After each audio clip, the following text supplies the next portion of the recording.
My brother Sam always treated me like trash. I was a lonely kid from skipping grades, so I didn't know what friend/sibling relationships were supposed to be for a long time. I forgave him for a lot of stuff I shouldn't have.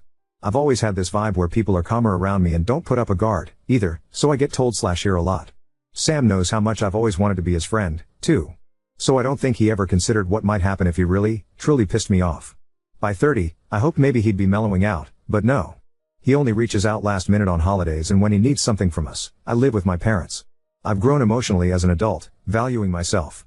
Realizing how shitty he treated me, I started to resent him and stopped reaching out to hang/talk. We didn't talk for months. On Mother's Day we went out with Sam and fiancée Leah for brunch. I had a bad migraine but went in case Sam bowed out last minute like he usually does. I didn't want my mom to feel sad. Before, I'd be very lively trying to talk to him. I barely spoke 10 words to him, maybe 100 the whole meal. The only time he spoke to me was to talk down to me.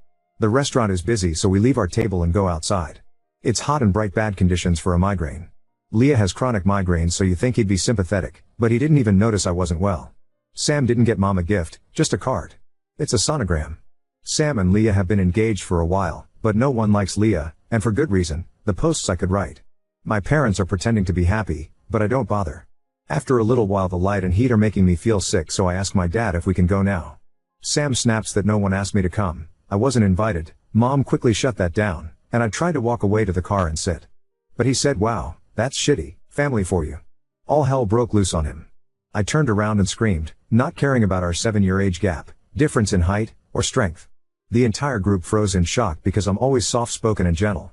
I reminded him he admitted he wasn't happy in his relationship and Leah made him miserable, and would make a terrible mother, but was afraid of being alone. I took him in when our parents kicked him out. He hurt me for trying to sleep in my own bed, then didn't talk to me for 2 years because I didn't let him drive drunk that night. Picking me up by my neck in a rage and holding me against a wall until I blacked out, giving me PTSD he has the gall to deny and laugh about. Never visiting me in the hospital or the 3 months recovery at home after I was in an accident. Leah had a tragic one before and still brings it up, so you'd think to have sympathy. When he finally unfroze, his argument was pathetic. It was that my parents paid for the college apartment. They paid for his too, but okay. And this was the reason when I asked him if I could stay in worst case scenario after fighting with our mom, he said no. Then his stock reaction when he knows he's wrong, puffing his chest up saying lay a hand on me bro. Mom would never kick me out. Sometimes we fight, as you do with people you live with. It helps my anxiety to make backup plans I don't actually need and Sam is aware of that. I told him to never, ever contact me again, because he is not my fucking family. Dad gently steered me back to the car and I sat inside. They talked for a while after I got in but I wasn't listening. Leah isn't speaking to her family, and now doesn't even have his family. Way to admit we aren't family. Leah tried to explain that Sam declined because they have 2 large dogs and they were worried something might happen to my tiny dog, Pebbles. Mom said I never planned to bring Pebbles, because I couldn't separate her from my parents' dog. Leah looked confused and aide Sam told her I wanted to bring the dog. Sam said he'd never visit the house again as long as I lived there and try to get my parents to kick me out. Mom shut that down too and clarified that I'm higher on the totem pole than he is, by a lot, and it's his own fault. At first Mom was torn. She agreed that my brother was completely wrong, but didn't want to just cut off one of her kids. But as I laid out all the shit he'd done/admitted to me, that changed. Mom was furious and apologized that they didn't punish him enough when we were kids, figuring siblings fight and I was always the kid that was fine. She texted Sam that an apology would go a long way, and he declined, not ready to deal with her yet. My parents told me that if I'm not invited to the wedding, they won't go either, so he would finally have some consequences. I wouldn't go. It's the principle. Some of what I told her was the actual sum of money he'd stolen from Dad over the years. We knew, but didn't think it was 800, had sex in my and my parents' bed, and just how badly he hurt me. Sam only has his good job because Dad pulled strings. And this ungrateful brat didn't even text him on Father's Day, going off on Mom for reminding him to text, because it ruined his day. That pissed us off a lot and while we were venting, realized how badly he fucked himself. Leah doesn't have many friends, no close females. Sam doesn't either, he made poor choices. She isn't speaking with her sister, Sil, or Mom because she's throwing a tantrum that Grandma won't have undivided attention on her kid. I always wanted to feel included, so they were probably banking on me to help plan the baby shower and appointments for wedding details. I enjoy organization. No idea who'll help her now. Sam would force me to dog sit when he lived here, knowing I can't put an animal in the crate if I'm there, and never gave me a heads up/asked. Leah already alienated Mom for babysitting with a bitchy comment years ago and Leah said she wouldn't want strangers watching her kids. So they probably figured I'd be the compassionate sister, as always, and watch my nibbling. Sam often used me as a therapist. When my dog of 14 years passed, I got nothing. One of his dogs is older and already blind and deaf. He told me he was terrified of the day she passed because he wouldn't know what to do. Valp, can't lean on me anymore. I haven't bothered checking, but figure the engagement is strained. Sam is a known liar and I can barely try to bluff in a game of Uno. Leah heard what Sam said about his feelings towards her, and realized Sam lies to her about me. Wonder how that's working out. Don't know, don't care. They're both blocked. We have a bet going that he doesn't want to deal with me yet because he thinks by his birthday, I'll cave in and get him a gift, and he'll get out of this with no apologies yet again.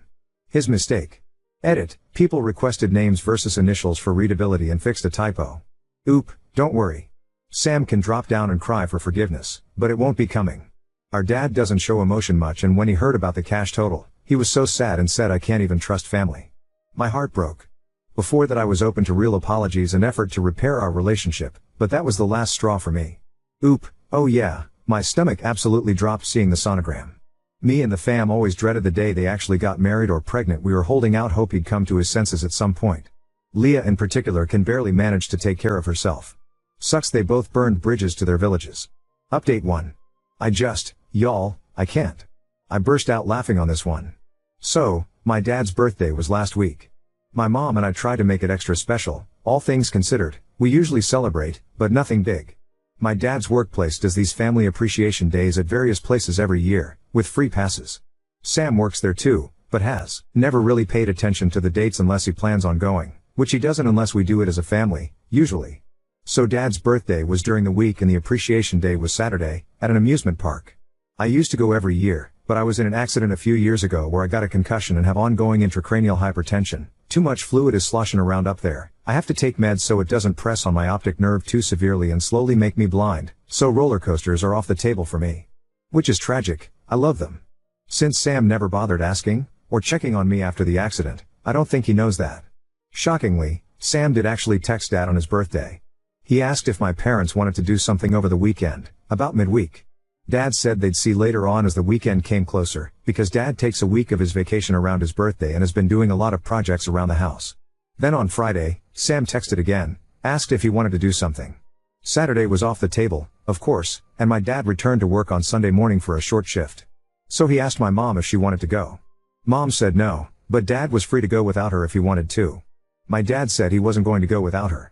So Dad said no, they were busy Saturday and he worked Sunday. Mom told me about the text last night and I mentioned that I really hoped that it would have been a no from them, even if they weren't busy. Mom reassured me, then cracked a joke, maybe we'll get back to him about his birthday near Christmas.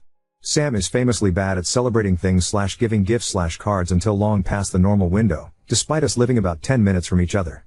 Like, bruh, what the hell did you think was gonna happen? We're all very aware that I'm the favorite child, especially since Sam is such an asshole. It was really the laugh I needed after everything.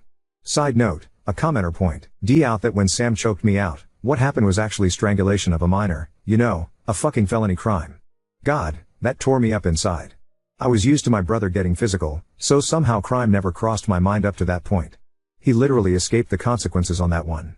I kinda wanna see if there's anything I can do, but I think it's been too long since. Anyway, my mom told me about the text after that. It did make me laugh, so it helped. Like, oh, man.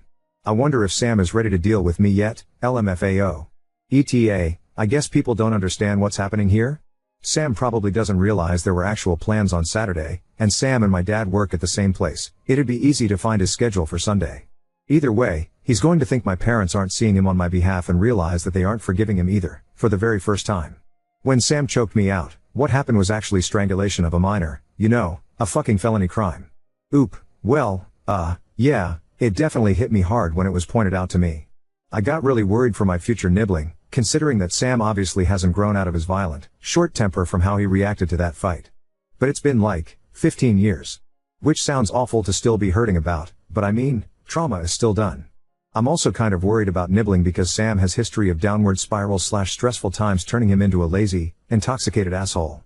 And like I said in my first post, Leah can barely take care of herself. I feel bad for that baby already, but I think Sam is counting on me feeling that way. I also genuinely don't know where to start, with the legal thing? I feel like if I went down to the station they'd laugh me out of there based on the time frame alone, but I don't know. That could be the anxiety talking. Oop, I sincerely doubt they would be allowed in the house. Leah has ain't about us coming over unannounced too often, which means like, twice in a year. Both times when cars had trouble nearby. Never mind that her family gets to visit frequently. We also genuinely loathe Leah. She pulled Sam and I away from our dad at the hospital when we didn't know if he could die. To go to her mom's weekly dinner? Sam did end up snapping at her on the drive back, and Leah pulled my dad's dead card. And Sam was actually kicked out of the house when his dog accidentally hurt Mom because he wouldn't discipline the dog. She told him to get her shit together because it was unacceptable. He called her a bitch. Mom threw him out. It does upset me that my parents failed me like that, but I know they genuinely love me. I think that incident in particular wasn't reported because my parents fostered at the time for money to pay off bills and for Sam's college books and stuff, and that would have cost them their license. Sam was only home on breaks at that stage and we didn't have any kids with us. As for being guilted into babysitting, I have literally lost all compassion for the both of them. I'll call CPS myself before I let them treat that child poorly, or if God forbid, Sam tries that shit where he just leaves them with me without saying anything. They are not my family anymore. Now, second story. Stepdaughter's mother and my husband had a secret affair while grieving our loss, leaving me conflicted and heartbroken. My stepdaughter Becca, 14F, died 4 weeks ago. I've been in her life since she was 7 years old. We were extremely close. My husband Derek, 40M, his ex-wife Sam, 38F, and I, 35F, get along very well. There has never been an issue in the 7 years that I've been with Derek. Sam has always been kind to me. She didn't even care that Becca called me mom too. Right after Becca's passing, Sam had so much anxiety and depression that she was unable to be by herself. She has no family besides us, so I invited her to stay with us. Sam hardly leaves the house. She mostly just sleeps in Becca's room, which is completely understandable. I always tell her that I'm here if she needs me and that I want her to take her time with grieving and that there is no pressure to go back to her home. Today I needed to run some errands, so I asked Sam if she'd like to join me to get out of the house a little bit, but she declined and said she'd rather just stay at the house and sleep. I told Derek that I was leaving and that I would be back in 2-ish hours. He works from home. I also told him to check on Sam every once in a while, and maybe try getting her to eat something. After stopping at the post office, I realized I forgot my library book that I needed to return, so I went back home to get it. As soon as I walked in the door, I heard moaning coming from mine and Derek's bedroom. I immediately knew what was happening. And my heart completely broke in that moment. I wasn't completely sure what to do, but I ended up deciding to confront them, so I walked to the bedroom and opened the door and began yelling at them both. Sam started having an anxiety attack and ran to the bathroom while Derek kept apologizing profusely. I asked him what the hell was happening. He told me that he made himself and Sam some lunch and they began talking about Becca, and shared some memories. And then Sam ended up kissing him and he didn't pull back, and then it ended with them in our bed. They're begging me to understand that it was just grief that caused them to become intimate and that they both made a mistake. I don't know what to do. I love this man. And I love Sam. I'm heartbroken that they did this to me and put me in this position. I feel so stuck. Update 1. I decided that I'm filing for a divorce. I can't ever trust him again. It sucks because we had an amazing relationship, I thought. He's always been great, so this was a complete shock to me. Last night, Derek came over to talk. He confessed to a lot. Turns out it wasn't their first time having sex like most people thought. They've been having sex since 3 months before Becca died. I am completely shocked and heartbroken. Sam also reached out last night and thanked me for everything I've done for her, and told me she was sorry. I didn't respond. I blocked her. I did so much for Sam and considered her a friend, so this hurts a lot, more than I can handle. This is all too much.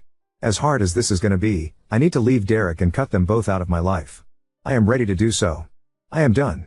Also, some people are saying I deserve this because I should have known better than to let Sam into our home, around Derek.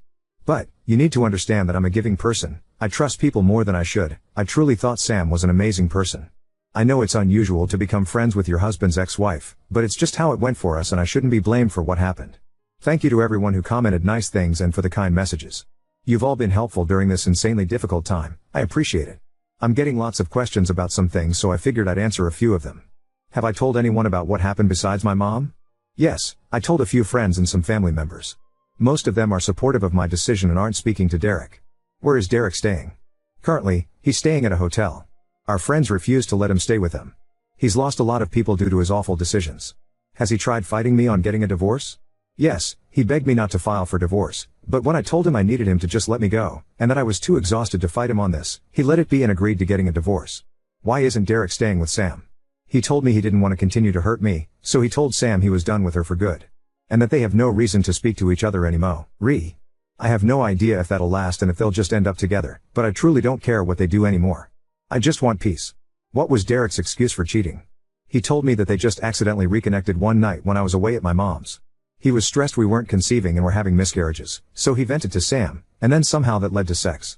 Disgusting of them both, I know. Feel free to ask anything else, and I'll try to answer. Update 2. I just found out that he is staying with Sam and not at the hotel. He told me it's too expensive to stay at a hotel and Sam is the only one that'll help him right now. I had a feeling this would happen. Just knowing that they are still probably sleeping together hurts my heart. I talked to a lawyer this morning and we are proceeding with the divorce and Derek agreed to it. It's actually happening, and I feel some relief that he's not fighting me on this. My mom leaves on Sunday, I'm scared to be alone. But I go back to work on Monday, so I'm hoping it'll be a good distraction. Update 3. Becca's diary. I decided to go through some of Becca's stuff today. I just found her diary in a box in the back of her closet. Would it be wrong to read some of it? I feel like it would help me feel closer to her, but part of me feels like it's wrong too. I haven't told Derek that I found it either, and I'm unsure if I should tell him. What would you do? Update 4. I figured it's been a few days, so I should give a little update. My mom is leaving in a couple hours, so I'll be alone. I'm kinda nervous about it. She helped me stay distracted and kept me going. How I'm gonna handle her being gone. I go back to work tomorrow, first day back since Becca passed away. I'm looking forward to it though because it'll keep me distracted. Also, I did read some of Becca's diary. It made me love her even more, she was such a sweetheart. I went back a few months and saw that she noticed some weird behavior between Derek and Sam, didn't mention that she knew of the affair, but she just wrote that she thought it was kinda strange that they all three would hang out more than usual, without me. I might read more, but so far I haven't found anything that's disturbing, just her being a teenager and talking about crushes, fights with friends, happy family memories, etc. Update 5. Started randomly getting a lot more messages/comments, so I figured I'd do another little last update. My first week back at work went great. I wasn't expecting it to go so well, but thankfully it did. My coworkers were so helpful and patient with me. On Friday night I decided I didn't want to stay home all weekend alone, so I decided to drive up to my mom's. It helps I have a 3-day weekend so I can spend more time with her. I'm heading back home tomorrow. Also, for those of you that have messaged me hateful things for reading Becca's diary, I just have to say, you aren't in my shoes right now. Telling me I'm a bad mom because I'm reading her diary is just ridiculous. I learned so much more about her, about how caring and sweet she is, and it made me love her even more. It's how I'm able to feel so close to her right now, so please don't tell me I'm a bad parent for just trying to get by one of the hardest times of my life. You have no idea what it's like. I don't have much of an update, so this will be it. I'll come back and update once the divorce happens though. Update 6. Sam saw my Reddit post and is threatening to sue me. Sam made a fake FB profile to message me and tell me she wants to sue me for telling strangers about what happened. Derek supports her apparently. I don't need this. Am I not allowed to vent about my life to people online? I just want life to get better. I'm so tired. Fuck you Sam. Fuck you Derek. Edit, Sam is in the comments and messaged me on here too. Blocked her. No, I just ignored her. It might be an empty threat just to make my life harder, but I'm unsure. Her, Sam's, message said, I'm actually baffled. She thinks Becca would be disappointed in me, WTF. I don't think I can do this anymore. I have been as strong as I can be, but I have been really struggling. So much is going on and I'm just so tired. How can I keep going? I just want to be with Becca, I miss her. I miss her smile, I miss her laugh, I miss how she'd try to make you laugh when you were sad by telling dad jokes, I miss how she liked being in the garden with me, I miss seeing all her new drawings, I miss her beautiful eyes. I miss everything about her. I just want her back. I need her back. Edit, I'm okay. I just needed a space to vent. I was getting so many messages asking if I'm alright, and I just wanted to say thank you to those that reached out. I am okay, I will be okay. Some days are harder than others, but I think I'll get through this. Update 7. Sam took her life on June 20th, 2024. Sam ended up taking her own life on June 20th. I am still trying to process everything. She had hurt me deeply, but this isn't something I wanted whatsoever. And Derek blames me. I feel so many things and I'm gonna be away for a while again, but I wanted to update you all.